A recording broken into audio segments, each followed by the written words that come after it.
Madinah Institute for Leadership and Entrepreneurship, MILE. Just a business, yeah. Excellent. So as Ali said, we want to keep this very informal and relaxed and really answer as many of your questions as we can over the course of the next 60 minutes or so. So we thought that we would do this rather than me just present. We thought that we would do this as an interview, and Ali has a few questions that he wants to run past me. I'll answer those, and if you have any questions in between, then as Ali said, please just raise your hand and ask him, and we'll deal with as many as we can. So Ali, shall I pass back to you to start off with? Yes, Andy, and once again, folks, feel free to raise your hand, so that will give me an alert so I can unmute your microphone and you can talk to Andy directly. It's a great opportunity to speak to him, or also you could put your questions in the question box and I will take a note and I will read them over on your behalf to them as we are speaking. So Andy, let me begin with my first questions. Why is networking an important tool for businesses across all sectors? Thanks, Ali. I think to answer that, you have to define what networking is. The title of the webinar is Why Networking is More Than Just Business Cards, because so many people seem to think that networking is just about events or sites or two people exchanging business cards and exchanging elevator pitches and never really doing anything apart from that. It's what I call the networking myth. The idea that you need some business, there is an event at which there will be a lot of people who are potential customers of yours. You go along to that event, and if you give away enough business cards, you may well get some business. And that's simply not what networking is, and it's not very effective. I'm running a survey at the moment, and I'm asking people what their biggest challenges are in networking. And the first question is about networking events. What is your biggest challenge? And the most common answer in the responses to date has been the challenges being people selling to them. And this all comes from the networking myth, the idea that here's a room full of potential clients. Well, if everyone in that room thinks that everyone else is a potential client, if everyone in that room is trying to sell, you've got no one buying. You don't have any potential clients.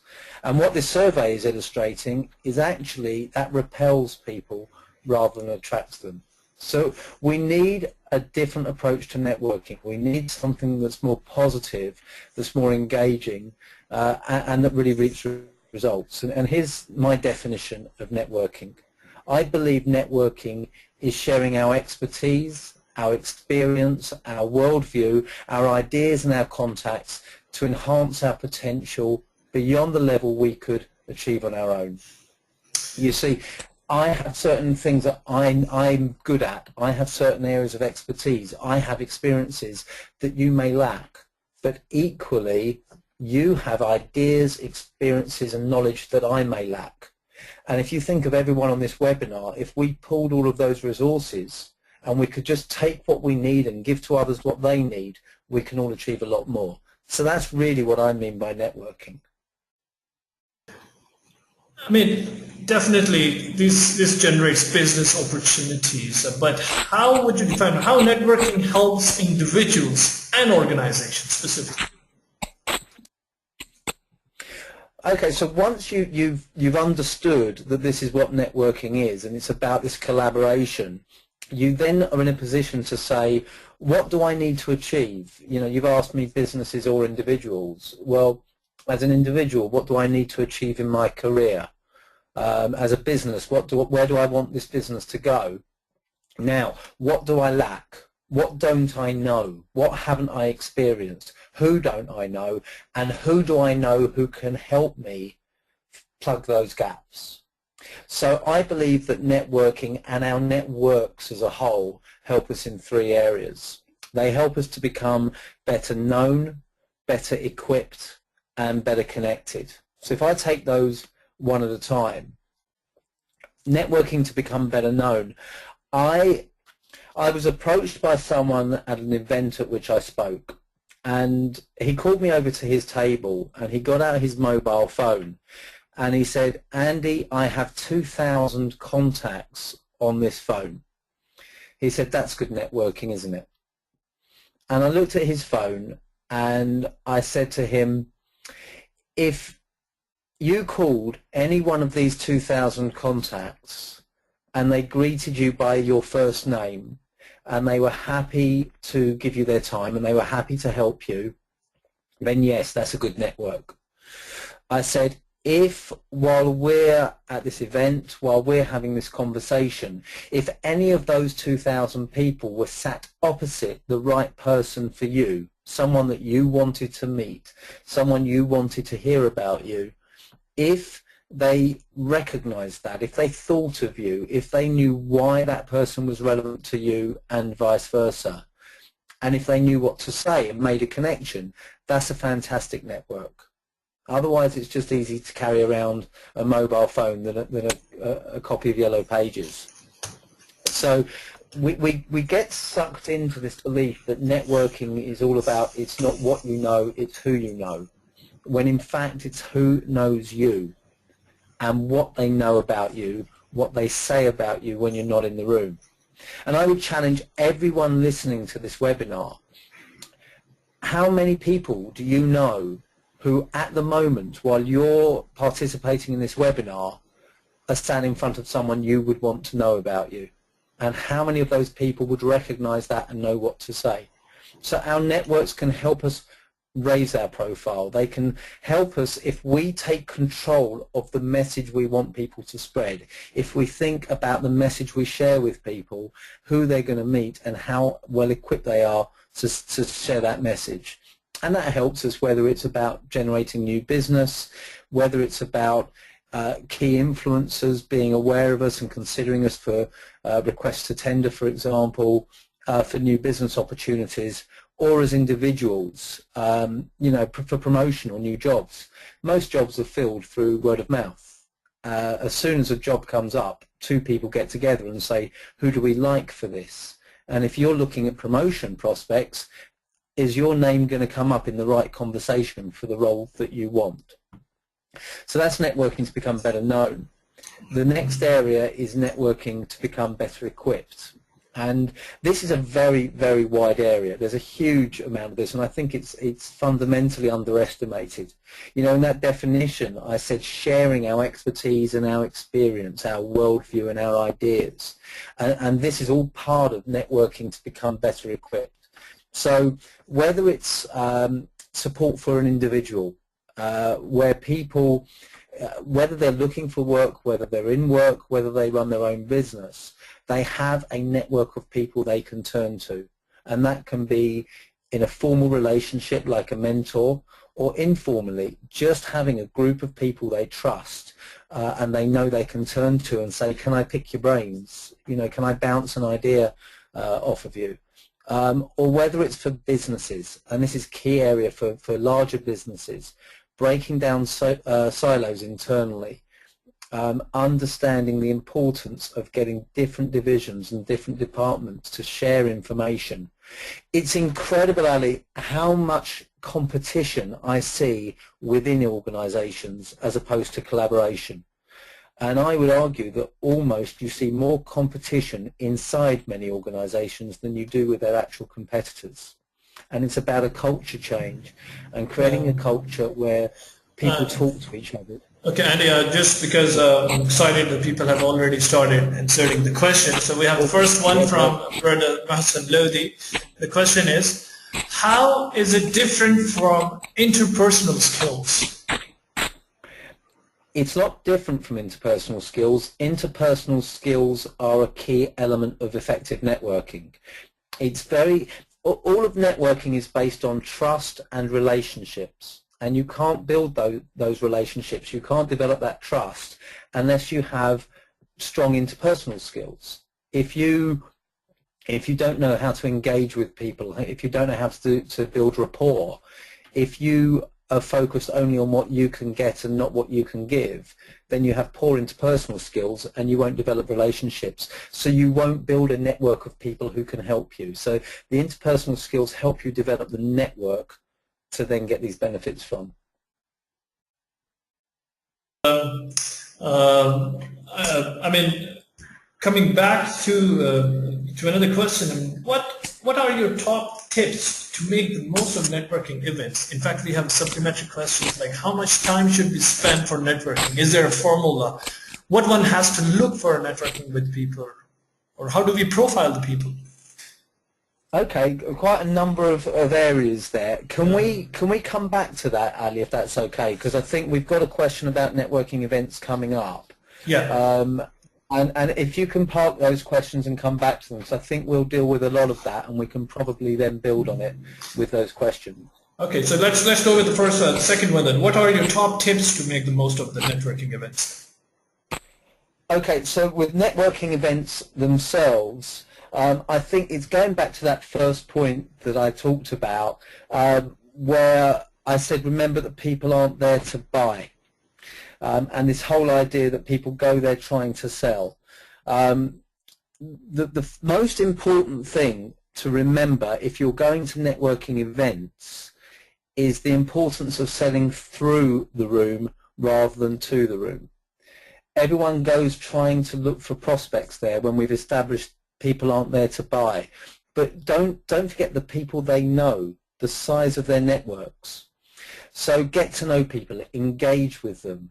Ask them questions, find out about them as individuals. Move away from this idea of exchanging elevator pitches and, you know, the world's worst question, what do you do when you get to a networking event when people don't care?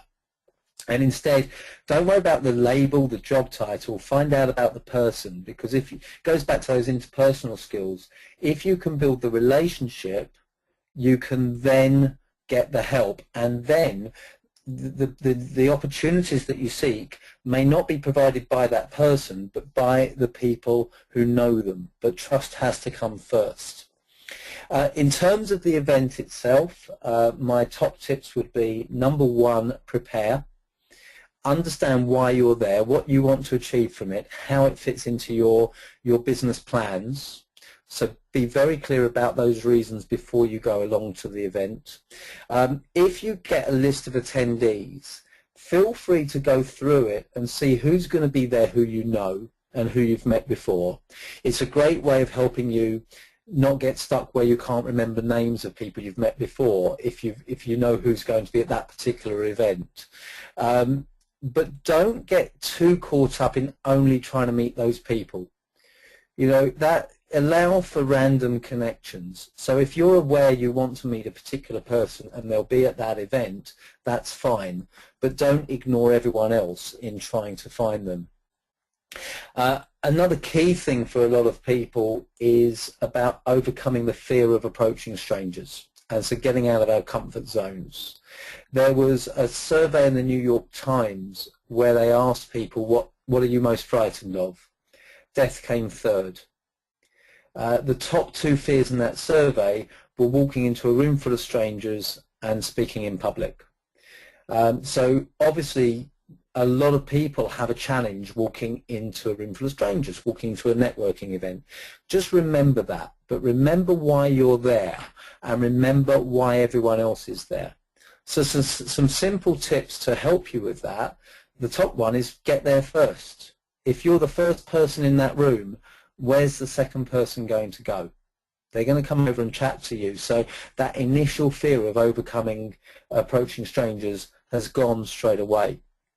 The next way is it's okay to talk to people you know, preferably not people you work with day in, day out, but people where you can use the networking event as an opportunity to catch up. But instead of staying with them, get them to introduce you to someone they know.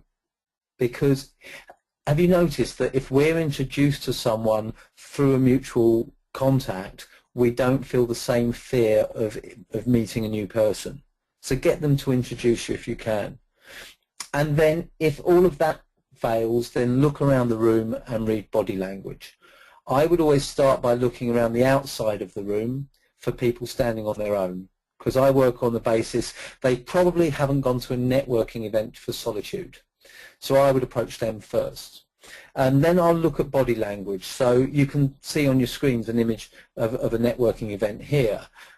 You'll see, if you look in the bottom left-hand corner, you have two people speaking. One of them's holding a glass of orange juice, the other is gesticulating.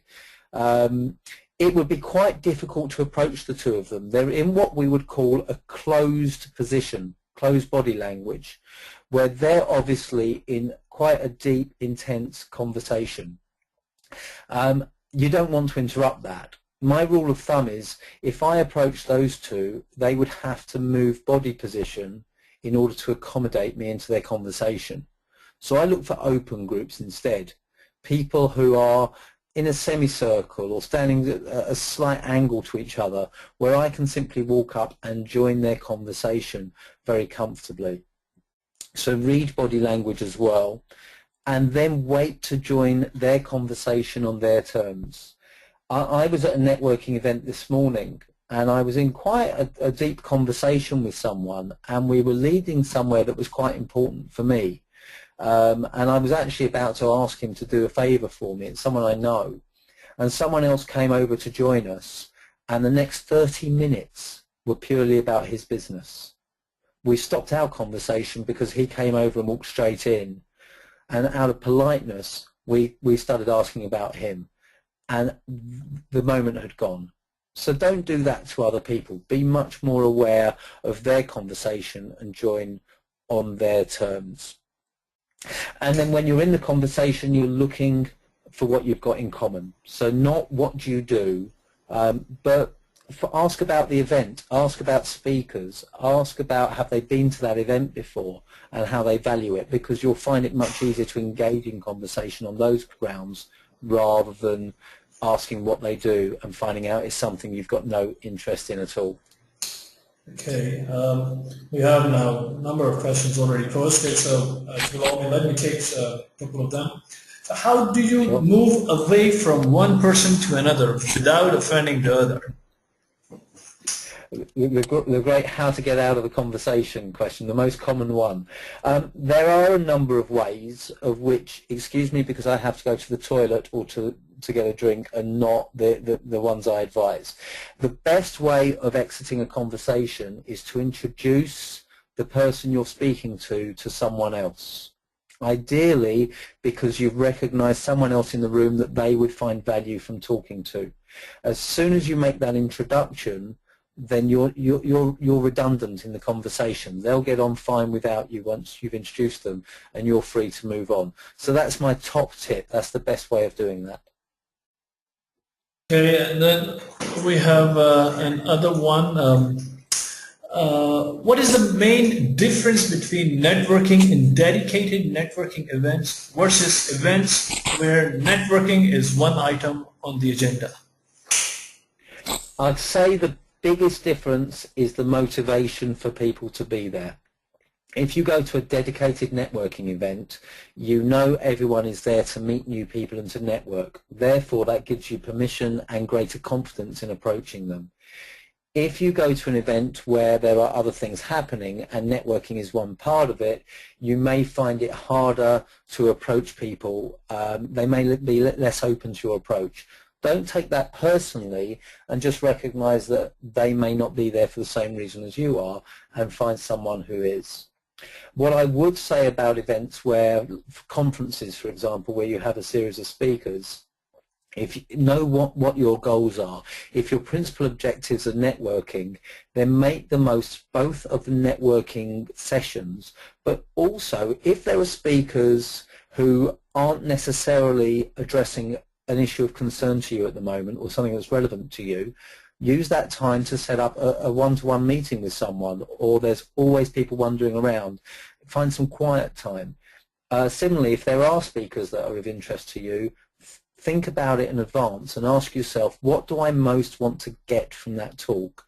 So you don't just sit there and be entertained without taking the right notes, the ones that are relevant to your business. Okay, another one. Could you share some of the best practice in networking with senior leaders, corporate environment, without burning bridges with middle management? Yes, that's a whole area in itself. I would suggest, first of all, that you try and put yourself into positions and take opportunities where you will get the chance to meet those senior leaders. So, for example, put yourself forward to work on working groups, internal networks, committees within the organisations, which aren't necessarily about your role. They're more voluntary, but senior leaders will be present, ones where senior leaders will be present, because that gives you a chance to work with them almost on a peer basis, without offending the management in between. So I think that's a great opportunity. Now, I've already mentioned it, and I'm a great hater of the elevator pitch at networking events. But if you are in your offices and a senior leader asks you what you do, that's where you do need an elevator pitch. It's where you do need to make a very quick impression. So don't get tongue-tied, be prepared, and be ready to answer in a way that has impact, and your goal is to get them to want to ask you further questions. And don't be intimidated. I think there's a very fine balance between being arrogant and being seen to lack humility when you speak to senior leaders, and being tongue-tied and not deeming yourself worthy of speaking to them. So I think that when you meet with senior leaders, ask intelligent questions, always ask good questions, wait for your opinion to be asked for a lot of the time, depending on the circumstances, but be confident without being arrogant. I think that would be very important as well. And once you have made that connection, stay in touch with them. Not over the top, but if they give you a bit of advice, drop them an email to say thank you. If they suggest you talk to someone, go back and tell them that you've done it and give them some follow-up. Follow up 3 or 4 months later and say, do you remember that suggestion you made? This is what's happened. Those little touches get you onto their radar. So I think things like that, which are relevant and appropriate, can make a lot of difference. Okay, folks, let us hear your voice also, so feel free to raise your hand, as we have a number of questions being posted in the question box. So please raise your hand and I'll give you opportunity to speak directly. And there's a caller who has raised his hand. We have Brother Muhammad Mustafa bin Tube. Brother, could you please introduce yourself and ask the question? Brother Ali, thank you very much. I was Palm 5. Alma mater. My question is, after they made the networking events, what is the best way to follow up and stay in touch?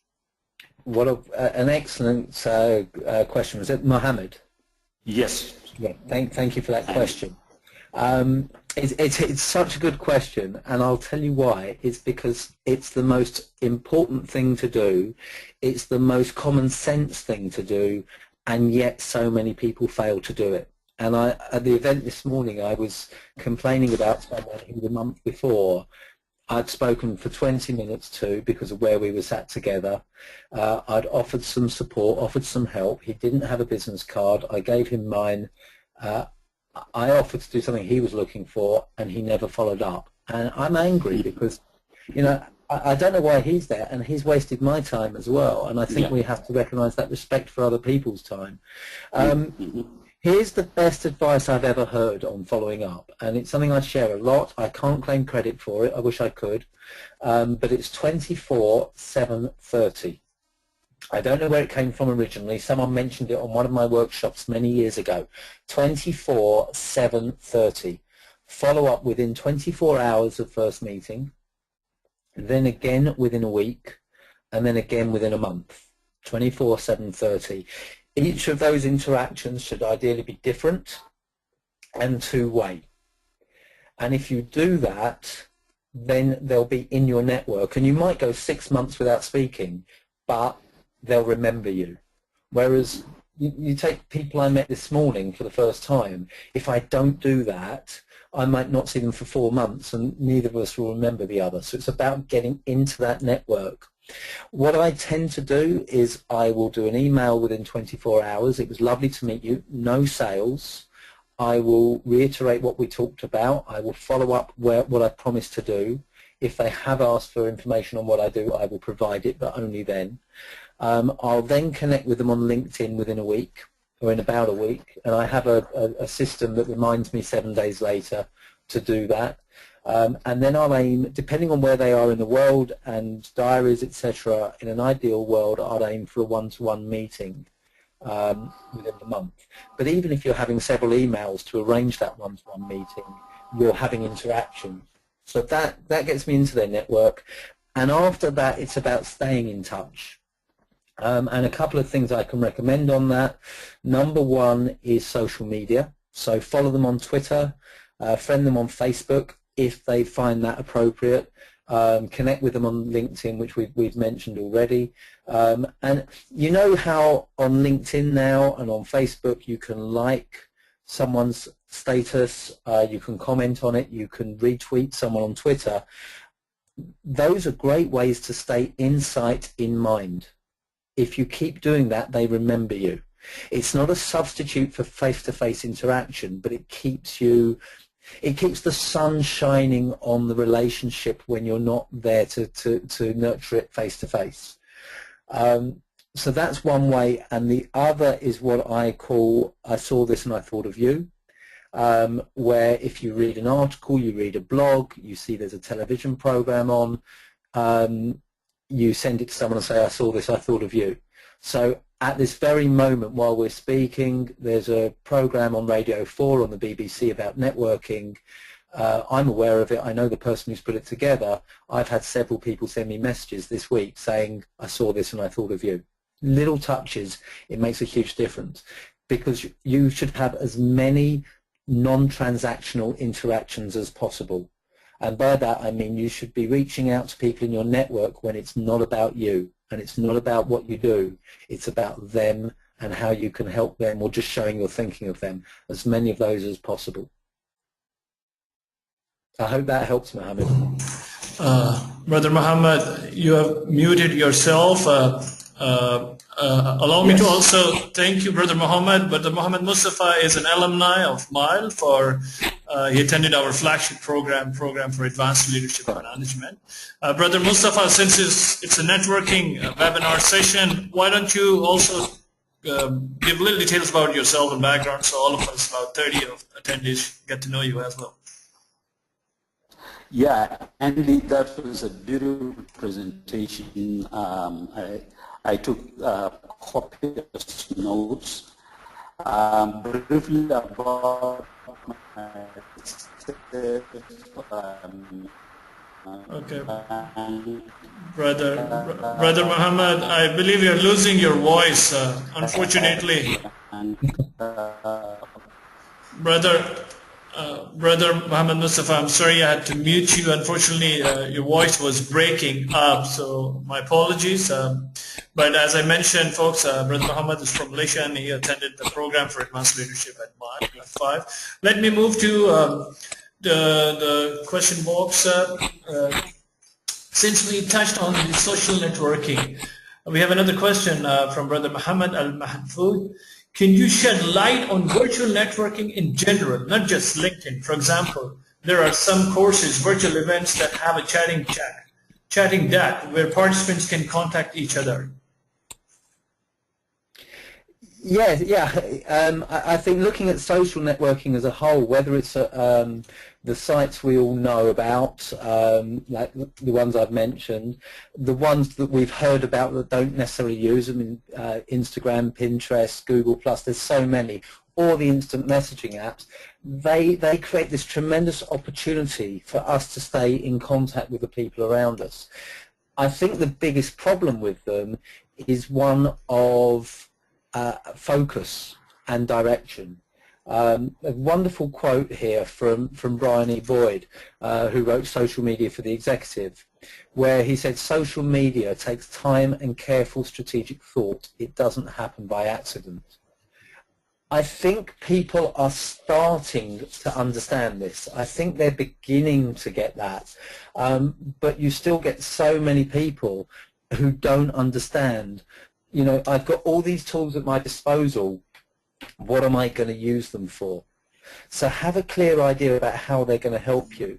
I talked earlier about becoming better known, better equipped. I didn't speak about the other areas, networking to become better connected. You can look at your social media and you can say, how is it going to help me in each of those areas? So, for example, using Twitter will be a great way to get your name out there.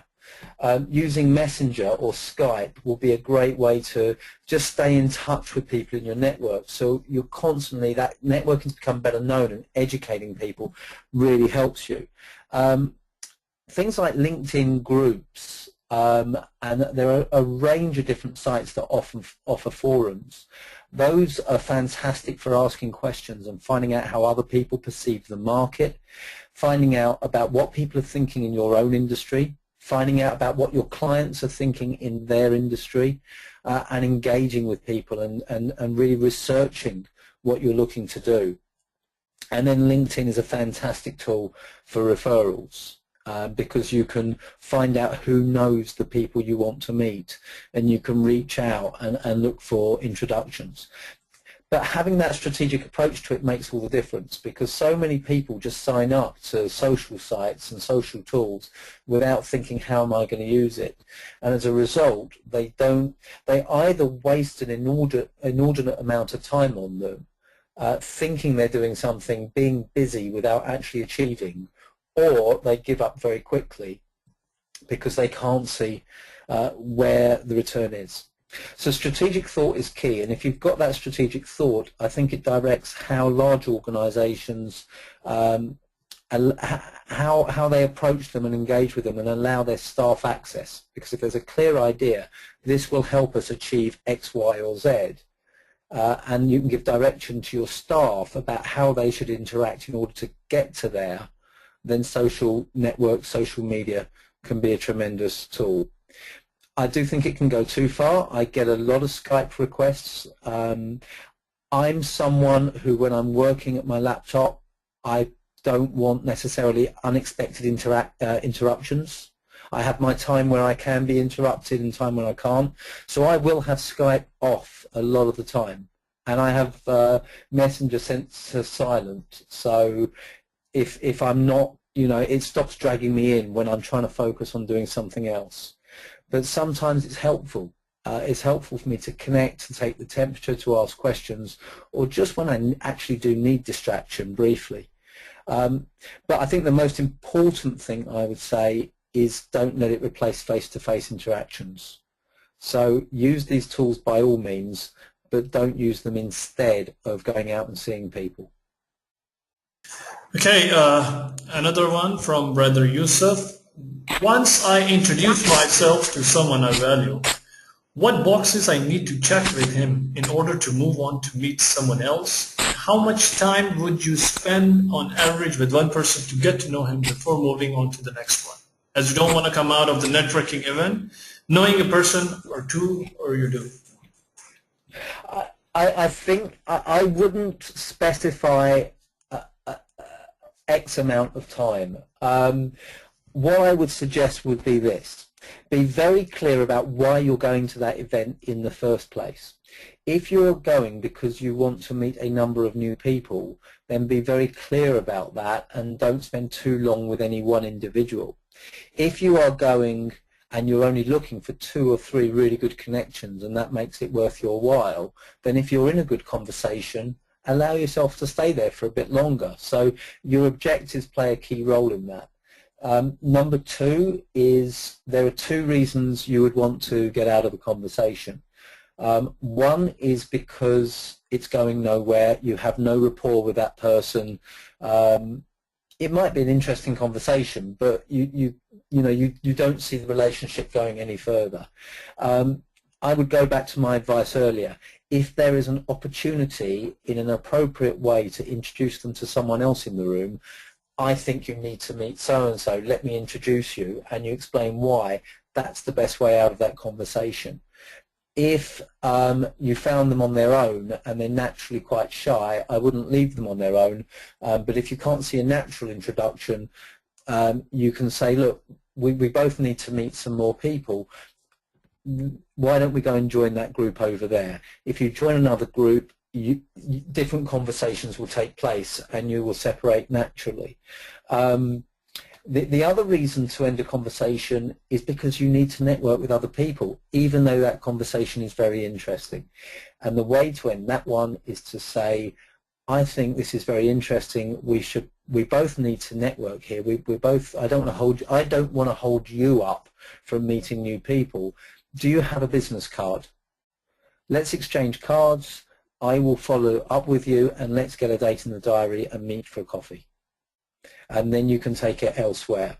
I wouldn't specify an amount of time. You should get the feel of it. But if you feel you're too comfortable, you know you've now established the rapport, you know you want to meet this person again, you feel that that's neutral, that I would suggest is a good time to take their card and follow up and arrange to meet up after the event.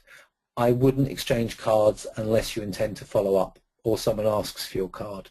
I wouldn't do it just as a matter of course, personally. Okay, another short one, interesting one. Do souvenirs help you to get the required attention, or they're considered bribe? Sorry, what was the souvenirs? Souvenirs help you to get the required attention, or they're considered a bribe? So by souvenirs you mean gifts? Yeah. Would that be right? Yeah. Okay. I think they have to be appropriate and at the appropriate stage of a relationship. You should be, if it's someone you're meeting for the first time, I would say that it's, I don't think it would achieve anything. If anything, it would detract from you. You're looking to engage with people and build a relationship based on being an interesting person, which you do by being interested in them, and not by giving them a gift. In fact, the greatest gift you could give to someone you meet is to take the time to listen and to ask them questions and to show a genuine interest in them and, if appropriate, to offer them introductions, advice if appropriate, or support that will help them. That's the greatest gift you can give. To open up with a gift like that, I wouldn't. I do give people in my network gifts. I have one next to me at my desk at the moment for a client in the United States for when I go over there. I'm in Bulgaria in a couple of weeks, and again I will be taking a couple of gifts with me. But that's for people I've been working with already. I don't see where it would sit in an initial networking interaction. And can I just add to that, Ali? Sorry. Sure. A gift as a thank you is great, but again, it should be appropriate and personal to the individual. So, for example, giving someone a box of chocolates is lovely if they like chocolates, but as a matter of course, it misses the point if they don't. So get to know people first before you give them gifts, and then you give them something appropriate to them. So the person that I'm seeing in the States, I know likes golf, so I have something golf related for him. I don't play golf anymore, but it's what he likes. So it's about being, it's showing that you listen again, it's showing that you think, and I think that's the most important thing. It's not going through the motions. Okay, a small one. How do you approach senior politicians, for example, senators, governors, etc.? I would always do so where I can through referral. So there's a very important theory called 6 degrees of separation, and this says that we're no more than 5 steps from anyone in the world. So I'm a huge believer in never ever approaching anyone cold unless I've exhausted all other routes, and that includes politicians. I'm also a great believer that if someone who, let's say it's a politician, if someone they trust tells them that they should talk to me, then they are interested in speaking to me, and therefore if you like, the power in that relationship lies with me because they're coming to me. Whereas if I say, I want your help, I want to speak to you, then it's the other way round. So suddenly you have less time with them, you have less of their attention, less willingness to help. So what I would do is find out who in my network knows them, is known by them, and is trusted by them, and ideally has influence with them. And I would speak to them. I would find out, how do we present this introduction in a way that will make them interested, and make them in a way that would make them feel it's to their benefit. And then I would equip my intermediary to know what to say to that person. And the key for it in an ideal world is they don't say, this person wants to meet you. They say, I know someone who might be able to help you with that. Would you like me to make the introduction? Okay, a short one. How do we profile people in a large gathering? That's interesting. That was, I saw that today earlier in the survey that I mentioned as well. I think profiling people at an event is very dangerous, because you don't know. You don't know people's personality based on their appearance. You don't know who they know. You have to get to know them.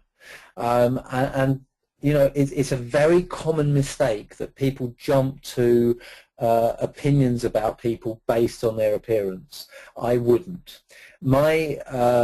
One of my first clients in this business, you mentioned in the introduction, was Merrill Lynch. Now, Merrill Lynch was a referral to me by a 16-year-old schoolboy. Now, let me turn the question around and ask you, if you saw a 16-year-old schoolboy at a networking event, how would you profile them? Now, this particular 16-year-old didn't happen to be an ordinary 16-year-old. He happened to be very entrepreneurial. He had already been on the front pages of the Financial Times. He had been at the a reception hosted by the Chancellor of the Exchequer at 11 Downing Street in London. And he was a phenomenally high-achieving 16-year-old. But would you know that by looking at him? And I've used to run a networking organization where people would say, I deal with corporates, I deal with large organizations, everyone there is a one-man band, why would I join there? One of our earliest members was a one-man band, but he had recently left his role as a director of Lufthansa Airlines. What do you think his network was like? Think of this idea of 6 degrees of separation. My business is a small business. There's 3 of us full-time in it, plus some others that work with us. My clients are generally blue chip and international. So you look at me and, you know, my business name is my name. You look at me and you know, how would you profile me? So until you get to know people, I would be very careful about that. And be very careful, you know, people approach, they'll target people at networking events because they wear the right name badge, because they wear the name badge of a large organization.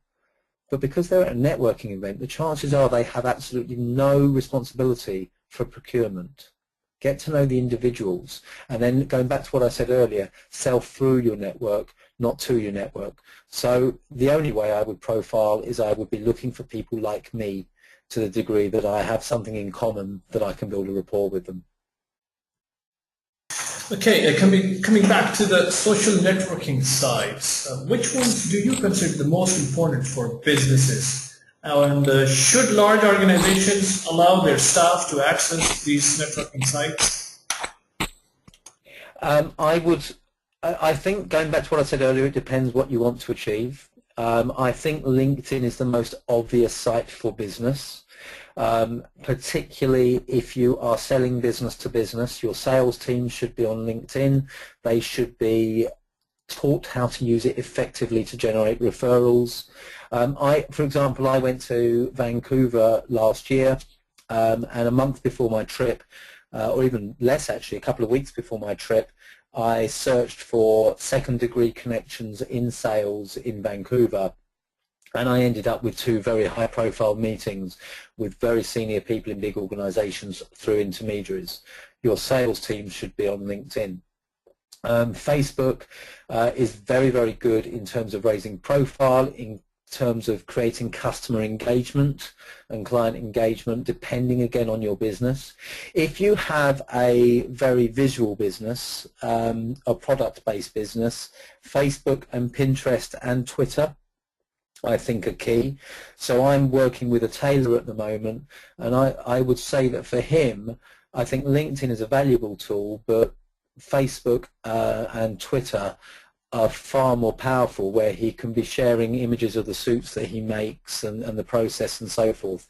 Very visual mediums, where LinkedIn doesn't have that to the same degree, although there is an element of that. The second part of the question was, should people, should companies allow their staff to use social media? Absolutely. I think absolutely they should. This is the modern world.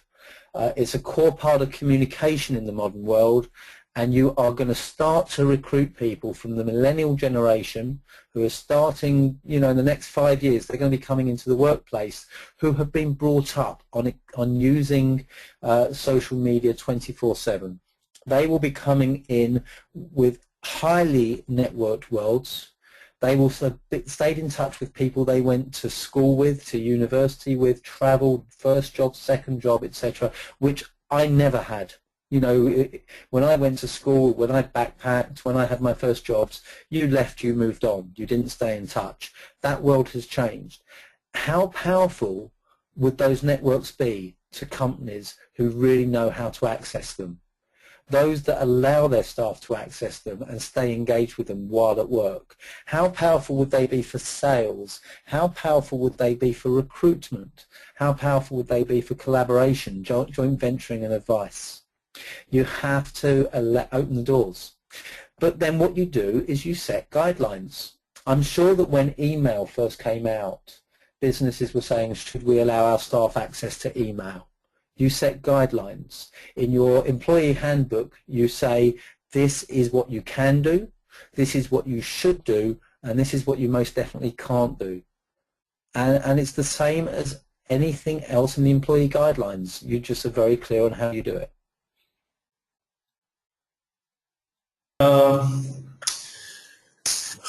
Where do you think organizations lack in realizing the full potential of networking, or rather using structured approach to implement networking strategies?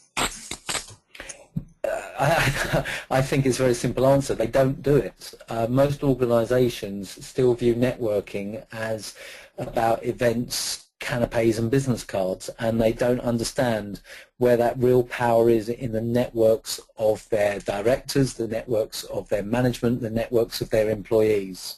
And I think that if networking was embraced as a key tool for any business, if networking internally was proactively addressed and approached, businesses would see huge results. But it has to be strategically planned and considered. You know, it goes back to what I said earlier. You need to think, what is it we need to achieve in this business? Now, how can our networks help us? And if we lack the networks, that's where events come in. Which events do we need to go to build the networks we lack? But it's about understanding everything you need to achieve as a business and how other people inside and outside the business can help you get from A to B far more quickly and efficiently. And your networks, your people, and the connections they have are the most important resource in any organization.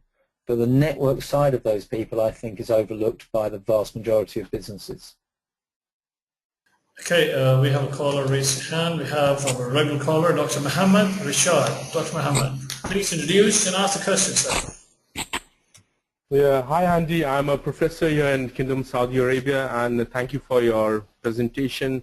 And in fact, from the perspective from the education or the higher education, I think as a professor, it should be catch them young, and the networking should be at a very grassroots level, especially in the master's or undergraduate levels. And you think that in curriculum, there, as you've been one of the decision makers and policy makers in UK, the executive presence kind of concept of kind of chapters in some curriculum should be there, maybe in business ethics and so on and so forth.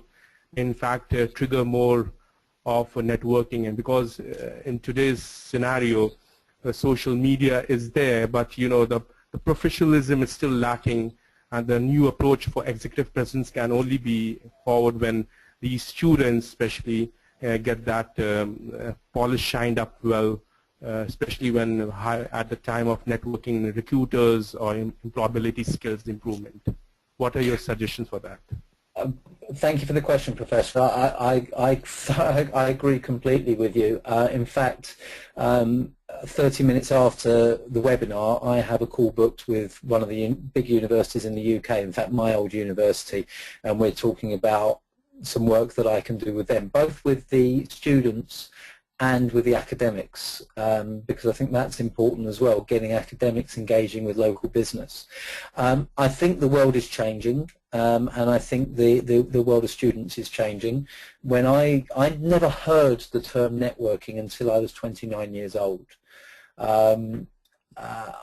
whereas now I think students are aware of it. You know, my nieces are just come up to 16 and 17 years old, and they've been told by their teachers, you need to be on LinkedIn, you need to network, and they're not natural networkers. They're you know, it's not their natural home, but they're being told to do it. So that encourages me incredibly. And I talked about this 16-year-old entrepreneur earlier. I see so many more young people start businesses, and they do it successfully based on networks. This goes back to the point about allowing, you know, the Generation Y and the millennials coming into the workplace, allowing them access to their networks because of the power they bring. They'll be raising millions on crowdfunding because they have the networks that will support them and they have the relationships in place. So I think that getting it into the curriculum is something I would love to see happen. I don't think that it will happen certainly in the UK, but I think generally, because the UK along with the US tend to be fairly progressive regarding networking, but I don't see it making the curriculum at schools or universities just yet. It's not that long ago that you pick up a copy of Modern Marketing, the book, and you couldn't find networking or word-of-mouth marketing in the index. There was no reference to it at all in Modern Marketing. And that's not that long ago. So the world is changing, but I think we're some way before it's formally in the curriculum. But people like yourself who are, you know, within that system could do something to change it. And anything I can do to help, then please let me know, because I would certainly love to see that change. Yeah, thanks. Yeah, Andy, I'll be in touch with you. Maybe we can collaborate somewhere, you know. And Ali, thank you for giving me this opportunity again. Thank you very much. Thank you very much. Thank you, Dr. Muhammad. Okay, we can move to the last question. Okay, Andy, once you have built a strong network, now how do you then leverage it effectively? I think, Ali, that we've covered a lot of this ground. So let me give you a few key bullet points around that. You know, you've built a network, whether you've been to events or whether you've met them through people you know. You've stayed in touch online. You've developed a relationship. I think all of that process should be about the relationship. It shouldn't be about what you can get out of the relationship. It should be about building the relationship. So the most important thing at those early stages is, as much as anything, it's how you can help them. And one of my favorite sayings is blessed is he who gives without remembering and receives without forgetting. So good networkers do it authentically, they do it generously, and they're looking to help other people first. When you have that network in place, then when you need help, you can ask for it. You earn the right to ask for it. And if you've earned that right, then you should do so. But don't do it generally. Look at everyone as individuals. Understand when each individual is, you know, is willing to help you, and how you can best ask them, motivate them to do so, and communicate with them. You know, some people are very relationship focused. Some people are very transactional in nature, and you could ask them a lot sooner. But make sure you know when the time is right. There are three key factors, I would say, that go into when people are ready to help you. One of them is the opportunity to help you. so they need to be talking to the right people, have the right experience, the right expertise. So that's obviously a key thing about timing, is knowing who to turn to for each issue you have based on the opportunity they have. One of them is the understanding they have of how to help you. How much they know about you, your career, your business, who you need to talk to, the type of help you need, and how to offer that help. But the most important factor is their willingness to help you and their trust, and that's what you need to build over time. But when that's in place, don't be frightened to ask. A lot of people don't like asking for help because either they feel vulnerable doing so, they think that they're going to look weak, or they don't want to be a burden to other people. Well, if I turned around to you and said, look, my business is going really badly, I'm really struggling, and any help you can offer would really be appreciated, then that sounds weak. If I was to turn around to you and say, listen, I've done some fantastic work with this company, I know the company that your brother-in-law runs is in a similar position, I think I could do the same for them and make a huge impact. Would you introduce me? That doesn't sound weak. That comes from a position of confidence, of strength. So it's how you phrase the request for help that makes you vulnerable or confident. So it's not an excuse not to ask. You just have to look at how you ask. And then being a burden, well, I would just ask everyone listening this question. Have you helped someone you really like recently? And did that help that you offered, was it of benefit to them? Did it make a difference to them? If it did, how did you feel about it? If it made a positive impact on their lives, how did it make you feel? Did you feel good? Most people feel good about that.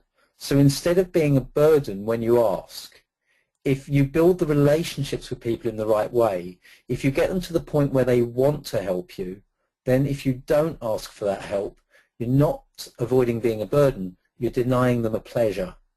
And you wouldn't want to do that. So don't be frightened to ask either. Well, thank you. Thank you very much, Andy, for a very, very intriguing presentation. And Annie, I know you've been speaking for quite some time, but any further concluding remarks that you would like to give before we dismiss out? I think we've covered quite a wide range of questions and of topics, and thank you very much for inviting me to participate, and for everyone for giving me your time to listen as well. I hope you found it useful. I think that the most important things that I would emphasize are, number one, it's about trust and relationships. It's not about selling, it's about building strong relationships with people who you're willing to help and who are then willing to help you. And then remember the 6 degrees of separation, and recognize that the person in front of you may not be the person who buys from you. They may not be the person who has the advice for you, but they may know the people who can. And all things being equal, I would much rather you referred me 5 times than bought from me once. And if I take that approach, it means I stop selling to you. And as this survey that I'm running at the moment has shown me, people don't like being sold to with people they think they're networking with. So just focus on building the relationships. Okay, once again, Andy, I really want to thank you on behalf of Madinah Institute for Leadership and Entrepreneurship for giving us your valuable time and sharing a very, very interesting and useful information. There are still a couple of questions, folks, if you want to ask Andy. I believe Andy is illustrating his website address, which is andylopata.com, so you can always visit and leave questions for him. And I would also like to thank all of you for participating in this webinar and for asking the questions and making it an interactive experience for all of us. If you want to download the soft copy of the presentation, we have already broadcasted the link on the chat console. You can download it from community.ma.org. Thank you, all of you. I'm going to end this webinar, so you all will be automatically. Madinah Institute for Leadership and Entrepreneurship, MILE.